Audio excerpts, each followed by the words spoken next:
Dari usaha kecil ke sorotan besar. Raffi tidak pernah membayangkan bahwa kios sederhana berukuran 3 kali 2 meter di sudut jalan dekat kampus bisa mengubah hidupnya. Kios itu hanyalah papan kayu yang ia modifikasi sendiri, dengan banner seadanya dan meja kecil tempat ia meracik minuman sehat. Ia membuka usaha itu karena ingin membantu biaya hidup orang tuanya di kampung, sambil mencari pengalaman setelah lulus kuliah. Awalnya, pembeli yang datang hanya beberapa mahasiswa yang penasaran, itu pun hanya karena lewat di depannya setiap hari. Namun Raffi punya sesuatu yang banyak pedagang lain tidak miliki, cara berbicara yang menyenangkan, humor yang membuat pelanggan merasa dekat, dan racikan minuman sehat yang ia kembangkan sendiri dari resep coba-coba. Ia suka menjelaskan kandungan minuman sambil bercanda, kadang pura-pura jadi ahli gizi amatir, membuat pelanggan tertawa dan kembali lagi. Menurutnya, berjualan bukan hanya soal produk, tapi bagaimana ia membuat orang merasa nyaman membeli. Suatu sore yang tidak ia duga, datang sekelompok mahasiswa yang sedang membuat konten kuliner. Mereka merekam cara Raffi meracik minuman sambil bercanda. Salah satu dari mereka berkata, "Mas, gaya abang kayak konten creator. Ngajarinnya lucu banget." Raffi hanya tertawa, tidak mengira momen singkat itu akan menjadi titik balik hidupnya. Video itu diunggah ke media sosial. Dalam hitungan jam, komentar mulai berdatangan. Dalam sehari, video itu menembus ratusan ribu views. Dan dalam semalam, nama Raffi berubah dari Abang Jus depan kampus menjadi pengusaha muda viral yang ramah dan lucu. Orang-orang mulai membagikan videonya, menandai teman, dan memberi komentar seperti, "Mas ini harusnya punya channel sendiri. Cara ngomongnya bikin nagih, minumannya sehat pula. Besok gue wajib mampir." Keesokan paginya, sebelum ia bahkan sempat membuka pintu kios, antrean sudah mengular hampir 15 meter. Raffi sampai bingung apakah ia sedang mimpi. Mahasiswa, pekerja kantoran, hingga orang yang datang dari luar kota mulai berdatangan hanya untuk mencicipi minuman racikannya sambil melihat langsung, abang viral itu bekerja. Dalam beberapa hari saja, pendapatan yang biasanya hanya cukup untuk biaya hidup mendadak melonjak berkali-kali lipat. Bahan baku yang dulu bertahan seminggu kini habis dalam sehari. Ia terpaksa meminta bantuan temannya, Reza, untuk membantu mengatur pembelian bahan dan melayani pelanggan. Tak lama setelah itu, influencer kuliner dan food vlogger terkenal mulai berdatangan. Mereka membuat ulasan positif, memuji rasa minuman Raffi dan kepribadiannya yang ramah. Setiap unggahan baru membuat pelanggan bertambah. Nama kiosnya, Green Fuel by Raffi, mendadak menjadi tren di kalangan mahasiswa dan pekerja muda. Namun di balik senyumnya yang lebar setiap hari, ada kegelisahan yang perlahan tumbuh. Raffi sadar bahwa ketenaran seperti ini tidak datang tanpa konsekuensi. Ia mulai menerima pesan pribadi yang jumlahnya puluhan setiap hari. Ada yang mengajaknya kolaborasi bisnis, ada yang menawarkan investasi, dan ada juga yang berusaha mendekat terlalu cepat untuk alasan yang tidak jelas. Bahkan, beberapa orang mulai menyerbu area kios hanya untuk meminta foto atau membuat video TikTok tanpa izin. Raffi merasa senang karena diapresiasi, tapi sekaligus kewalahan karena ritme hidupnya berubah drastis. Ia yang dulu bisa pulang sebelum maghrib, kini sering pulang lewat tengah malam dengan tubuh letih. Privasinya perlahan memudar, dan ia belum sepenuhnya siap. Pada suatu malam saat ia menutup kios, Reza menepuk bahunya. "Vi, lu sadar nggak? Hidup lu udah bukan hidup yang dulu," katanya sambil tersenyum bangga. Raffi mengangguk pelan. "Iya, Za. Tapi gue ngerasa kayak ada yang gue tinggalin. Entah ketenangan, entah diri gue sendiri, gue belum tahu." Ia berdiri di depan kiosnya, memandangi lampu-lampu jalan yang memantul di kaca kecil tempat ia biasa menempelkan catatan menu. Kios itu kini tampak begitu kecil dibandingkan sorotan yang datang kepadanya. Namun satu hal masih terasa sama, keinginan Raffi untuk memberi yang terbaik pada setiap pelanggan. Malam itu, ia pulang dengan perasaan campur aduk, senang, bangga, namun juga khawatir akan masa depan yang tiba-tiba terlalu besar untuk dirinya yang dulu hanya ingin bertahan hidup. Dan jauh di dalam hatinya, ia tahu satu hal. Ketenaran memang membawa rezeki, tapi juga membawa ujian yang tidak semua orang siap menjalaninya. Popularitas yang mengundang godaan. Popularitas memang datang tiba-tiba, tetapi godaan datang lebih cepat lagi. Sejak video Raffi viral, notifikasi ponselnya seakan tidak pernah berhenti berbunyi. Awalnya ia senang, siapa yang tidak? DM berisi ucapan selamat, pujian, dan ajakan kolaborasi berdatangan tanpa henti. Bagi Raffi yang dulu hanya pedagang kecil, itu terasa seperti mimpi yang terlalu manis untuk dilewatkan. Tetapi tidak semua pesan terasa tulus. Banyak pesan yang mulai berbau aneh. Ada selebgram yang menulis, "Mas Raffi, kalau butuh model buat konten, aku bisa bantu. Sekalian kita ngopi bareng." Ada yang mengirimkan foto dirinya sambil memegang minuman dari kios Raffi, namun dengan pose yang kelewat menggoda. Ada pula yang, tanpa basa-basi, langsung menulis, "Mas, aku suka sama kamu. Boleh kenalan lebih dekat?" Raffi yang tidak terbiasa menghadapi situasi semacam itu hanya bisa menatap layar dengan bingung. Ia bukan tipe pria yang terbiasa mendapatkan perhatian berlebihan, apalagi dari perempuan-perempuan yang terlihat sempurna di media sosial. Selain itu, di dunia nyata, di depan kiosnya, fenomena yang sama ikut terjadi. Ada pelanggan yang datang bukan untuk membeli minuman, tetapi untuk mencari interaksi. Ada yang pura-pura bertanya panjang lebar tentang kandungan minuman, padahal ekspresi wajahnya jelas. Ia ingin bicara lebih lama, lebih dekat, lebih personal. Beberapa orang bahkan sengaja memesan minuman berkali-kali hanya karena ingin melihat Raffi meracik langsung. Awalnya Raffi menanggapinya dengan ramah, tetapi lama-lama ia mulai merasa tidak nyaman. Ia bisa merasakan perbedaan antara pelanggan yang benar-benar suka produknya dengan mereka yang hanya datang demi sensasi, melihat langsung pengusaha viral. Ia melihat mata mereka, senyum mereka, dan cara mereka bertanya, sebagian terlalu dibuat-buat untuk bisa disebut wajar. Pada suatu sore yang ramai, saat Raffi sedang sibuk meracik pesanan, dua perempuan muda berdiri di dekat kios tanpa pesan apa-apa. Mereka hanya tertawa-tawa sambil melirik ke arahnya. Salah satu dari mereka berbisik cukup keras sampai Raffi mendengar. "Ih, aslinya lebih ganteng daripada di video." Temannya langsung menimpali. "Udah nanti abis dia nggak rame kita foto bareng." Raffi hanya pura-pura tidak mendengar, tetapi pipinya memanas. Ia bingung harus bagaimana. Jika ia terlalu dingin, ia takut dianggap sombong. Jika terlalu ramah, ia takut memberi harapan yang salah. Hal ini terus berulang hari demi hari. Bahkan, suatu saat ada pelanggan yang sengaja meninggalkan nomor telepon dan catatan kecil bertuliskan, "Mas, hubungi aku ya.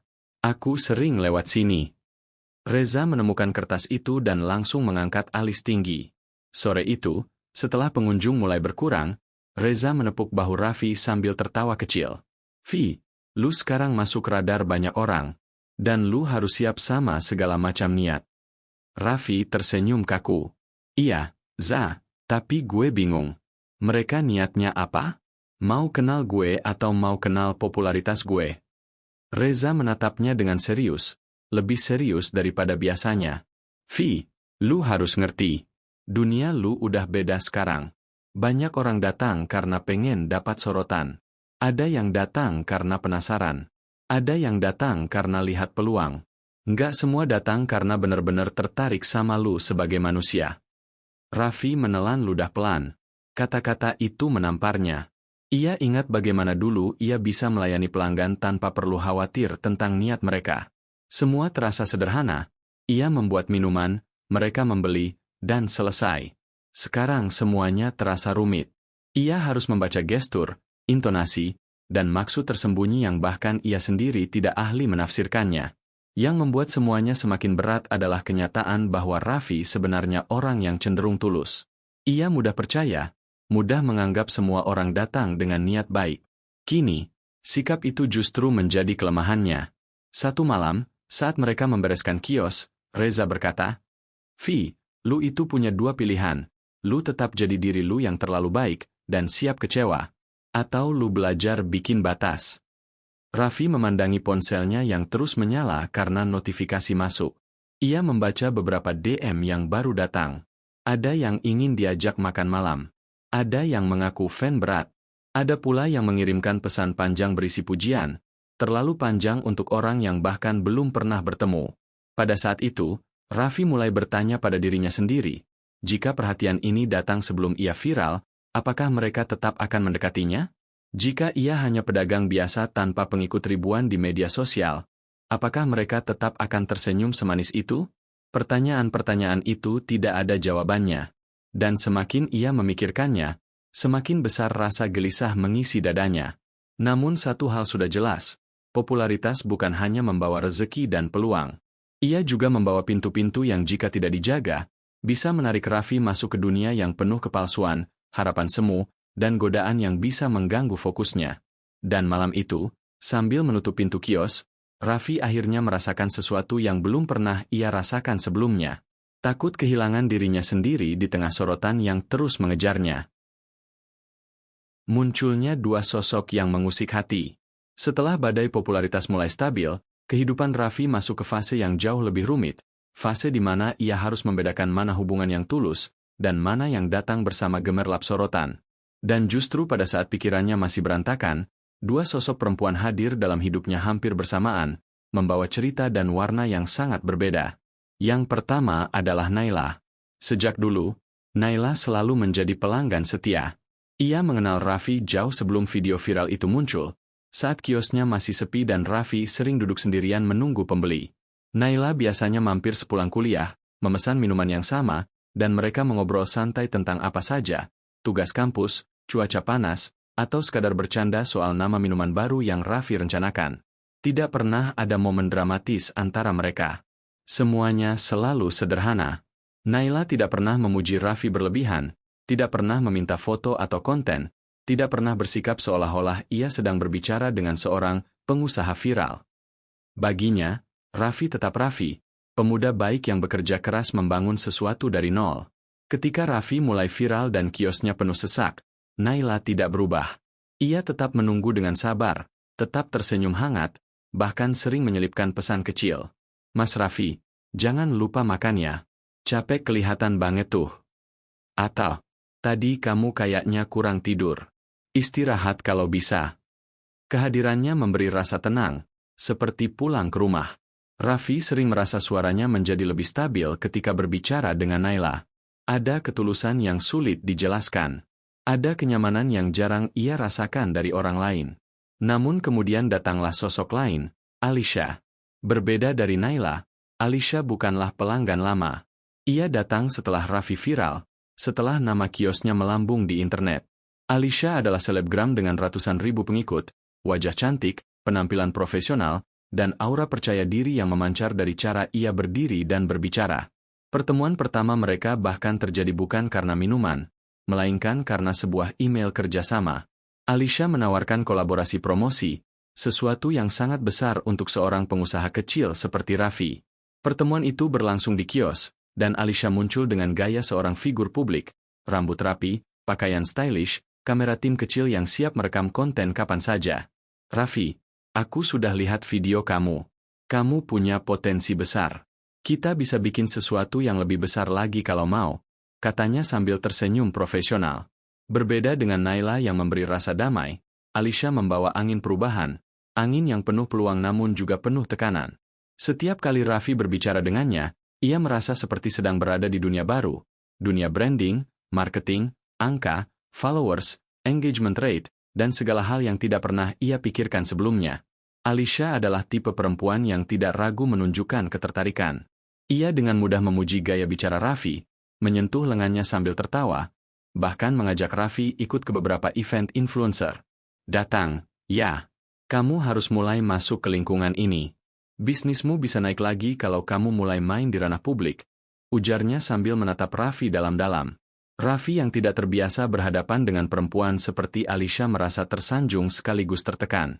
Ia kagum melihat bagaimana Alisha berinteraksi dengan orang-orang, bagaimana ia yakin berbicara tentang masa depan, dan bagaimana ia membuat Raffi merasa bahwa dirinya bisa berkembang jauh lebih besar dari sekadar kios kecil dekat kampus. Tetapi setiap kali Alisha pergi, Raffi selalu kembali bertanya pada dirinya sendiri, apakah ia benar-benar peduli? Atau hanya tertarik karena melihat peluang brand baru yang sedang naik daun? Pertanyaan itu menggantung di kepala Raffi, terutama ketika suasana kios sudah sepi dan ia punya waktu untuk merenung.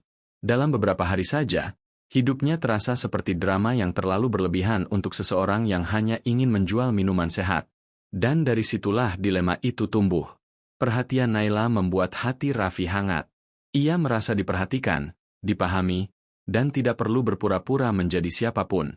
Naila tidak peduli apakah ia viral atau tidak. Ia hanya peduli pada Raffi sebagai manusia. Namun perhatian Alisha membuat karirnya melesat. Dengan sekali unggahan di akun Alisha saja, jumlah pelanggan meningkat pesat. Kios Raffi menjadi pembahasan di mana-mana. Nama Raffi masuk media online, bahkan ada tawaran kolaborasi lain yang datang beruntun. Dua dunia yang berbeda. Dua perempuan yang sangat berbeda. Satu membawa kedamaian. Satu membawa masa depan yang lebih bersinar. Raffi sering memikirkan keduanya saat ia meracik minuman dan menatap antrean panjang. Ia tidak ingin memilih atas dasar emosi sesaat, tetapi ia juga tidak bisa mengabaikan kenyataan bahwa dua arah yang menariknya ini tidak mungkin berjalan seiring selamanya. Dan diam-diam, ia semakin takut. Takut salah memilih, takut melukai hati seseorang, dan takut jika pada akhirnya ia sendiri yang terluka. Karena untuk pertama kalinya sejak viral, masalah yang ia hadapi bukan lagi soal bisnis atau popularitas. Masalahnya adalah hati, dan hati tidak pernah bisa diperlakukan dengan logika sederhana. Gosip, drama, dan badai yang tak terduga, versi 5.000 karakter. Pagi itu, suasana kios baru Raffi terasa berbeda. Udara biasanya dipenuhi aroma lemon mint dan buah naga segar, tapi hari itu terasa pengap, seolah ada beban tak kasat mata yang menggantung di atas kepala semua orang. Reza berlari kecil sambil membawa tabletnya. Wajahnya tegang. "Vi, lu harus lihat ini."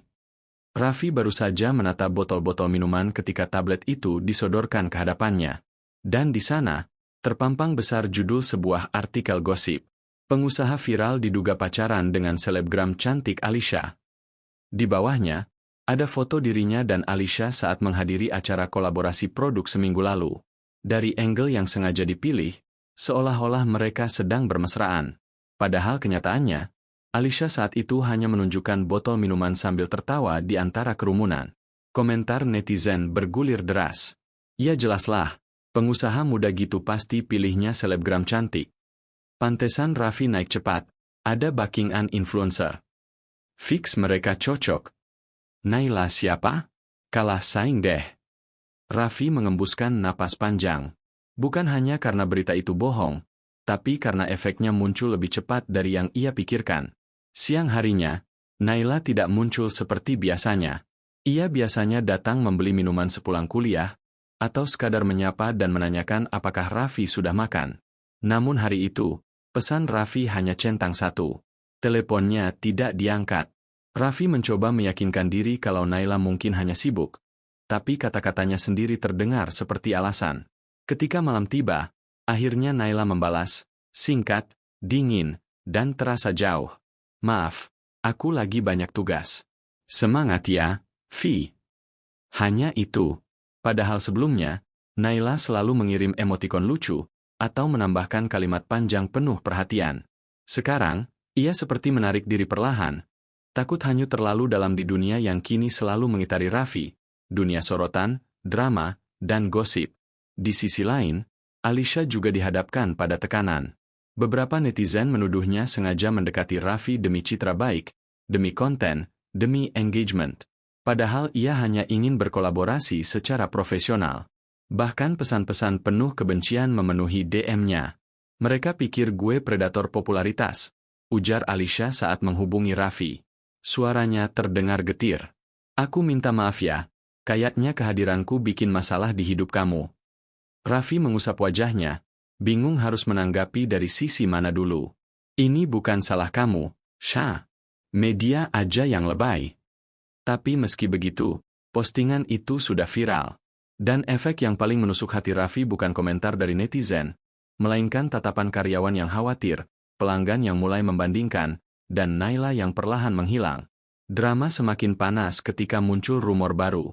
Raffi pilih Alisha, singkirkan teman dekat yang tidak selevel. Padahal Raffi tidak pernah mengatakan hal seperti itu. Tapi gosip di internet tidak butuh fakta untuk tumbuh. Cukup sensasi, dan sisanya akan terbentuk sendiri. Beberapa pelanggan mulai berbisik saat melihat Raffi. Ada yang merekam diam-diam. Ada pula yang sengaja bertanya bernada menggoda. "Mas Raffi, kapan nikah sama Alisha? Cocok banget loh." Raffi tersenyum canggung, meski dalam hatinya kacau. Setiap pertanyaan itu membuatnya semakin sadar, dunia barunya bukan sekadar soal bisnis, tapi juga persepsi publik yang bisa berbalik arah kapan saja. Malam itu, Raffi duduk sendirian di kios yang sudah tutup. Lampu-lampu jalanan memantulkan bayangan panjang di kaca etalase. Ia memandang pantulan dirinya, rasanya asing. Hidup kok jadi begini, ya? Ia mengusap meja yang biasanya penuh gelas dan buah segar. Kini, justru dipenuhi screenshot artikel gosip, komentar netizen, dan pesan dari pelanggan serta teman-teman yang bertanya-tanya. Semua terasa berputar begitu cepat. Dulu, fokusnya hanya satu, membuat minuman sehat yang enak dan bermanfaat. Tapi kini, ia harus menghadapi sorotan media, gosip percintaan, drama antar fanbase, dan pertanyaan publik yang tak ada habisnya. Ia teringat perkataan Reza beberapa minggu lalu. Popularitas itu kayak cahaya lampu panggung. Terang, tapi bikin lu kelihatan dari segala arah. Dan sekarang, ia benar-benar mengerti maksudnya. Pada akhirnya, badai itu membuat Raffi sadar satu hal penting. Popularitas ternyata bukan hanya tentang kesempatan yang datang, tetapi juga tentang keberanian menghadapi gosip, tekanan, dan orang-orang yang tiba-tiba merasa berhak mengatur hidupmu. Dan untuk pertama kalinya sejak viral, Raffi merasa lelah, bukan karena bekerja, tapi karena harus mencari tahu siapa yang benar-benar peduli, dan siapa yang hanya tertarik pada sorotan di belakangnya. Memilih dengan hati yang tenang. Gudang kecil itu masih sama seperti dulu, berantakan, berdebu, dan dipenuhi rak kayu yang pernah mereka buat sendiri dengan modal pas-pasan. Namun bagi Raffi, tempat itu selalu punya makna lebih dalam. Tempat pertama ia bermimpi, tempat pertama ia gagal, dan tempat pertama ia bangkit. Reza menepuk bahu Raffi, mengajaknya duduk di kursi plastik usang yang sudah retak di ujungnya. "Vi, dengerin gue baik-baik." Suara Reza tegas, namun nadanya mengandung kepedulian. Ketika lu jadi viral, lu buka pintu lebar-lebar. Banyak orang yang masuk, tapi nggak semuanya datang dengan niat baik. Raffi menunduk. Kata-kata itu menghantam tepat sasaran. Lu sibuk mikirin reputasi, komentar netizen, dan drama, sampai-sampai lu nggak lihat mana yang beneran sayang, mana yang cuma numpang sorotan. Reza menghela napas. Dan lu juga jadi lupa siapa yang ada di samping lu sebelum semua ini meledak. Raffi terdiam. Ia tahu maksud sahabatnya. Naila, gadis sederhana yang selalu muncul tanpa perlu kamera. Yang tidak peduli seberapa viral Raffi, selama minumannya tetap enak dan ia tetap menjadi dirinya sendiri. Yang selalu mengingatkan Raffi makan, minum air, atau sekadar menarik napas di tengah kesibukan. Tapi sekarang, jarak itu begitu terasa. Sore itu, setelah menimbang lama, Raffi akhirnya menghubungi Naila. Pesannya dibalas singkat, namun ia tidak menolak ketika Raffi memintanya bertemu. Mereka bertemu di taman kecil dekat kampus, tempat yang dulu sering mereka datangi. Saat Naila datang, ia terlihat sedikit canggung, senyumnya tidak selebar biasanya, gerakannya lebih hati-hati. "Maaf kalau aku ganggu," ujar Raffi, berdiri kikuk. Naila menggeleng pelan. "Enggak kok." Mereka duduk di bangku batu di bawah pohon besar.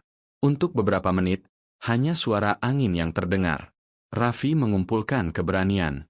"Nay, berita itu bohong. Foto itu dipelintir. Aku sama Alisha cuma kerja sama. Enggak lebih." Naila mengangguk tanpa menatapnya. Ada senyum yang muncul, tapi tipis, seperti hanya bentuk sopan, bukan perasaan leganya. "Aku percaya kok," katanya lirih.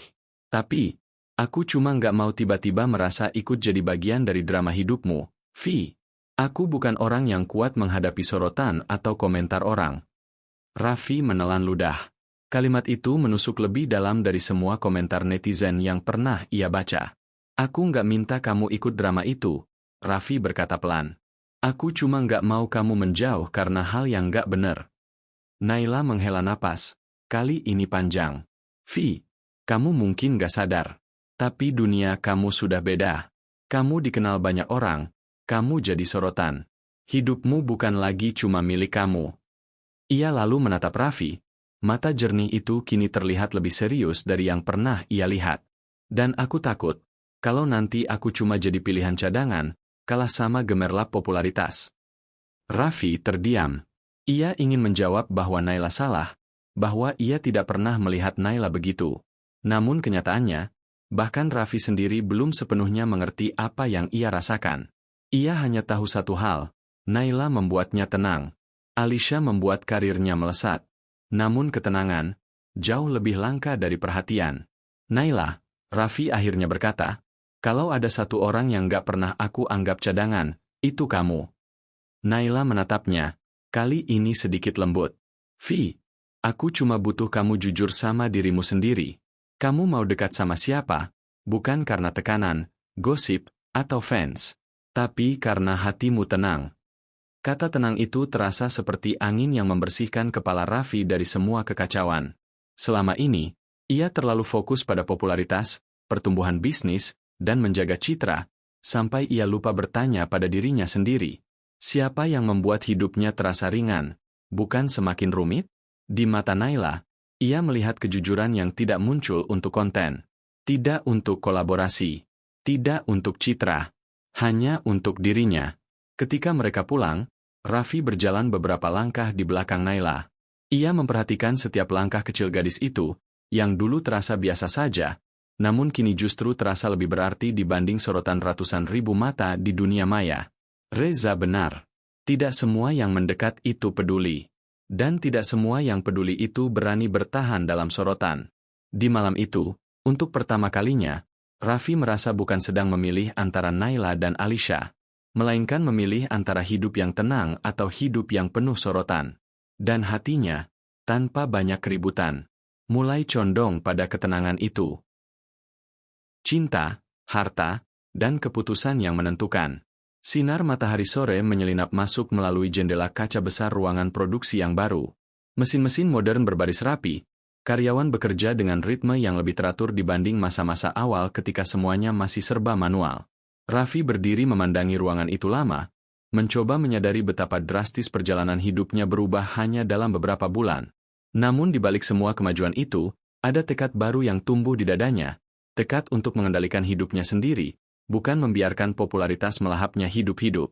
Langkah pertama yang ia lakukan adalah mengurangi ekspos media. Ia menolak wawancara yang terlalu berlebihan, menghindari konten sensasional, dan mulai membatasi undangan dari influencer yang ia rasa hanya ingin meminjam popularitasnya. Reza terkejut ketika mendengar keputusan itu. Lu yakin, Vi? Biasanya orang justru ngejar momentum viral. Aku bukan mau hilang, jawab Raffi tenang.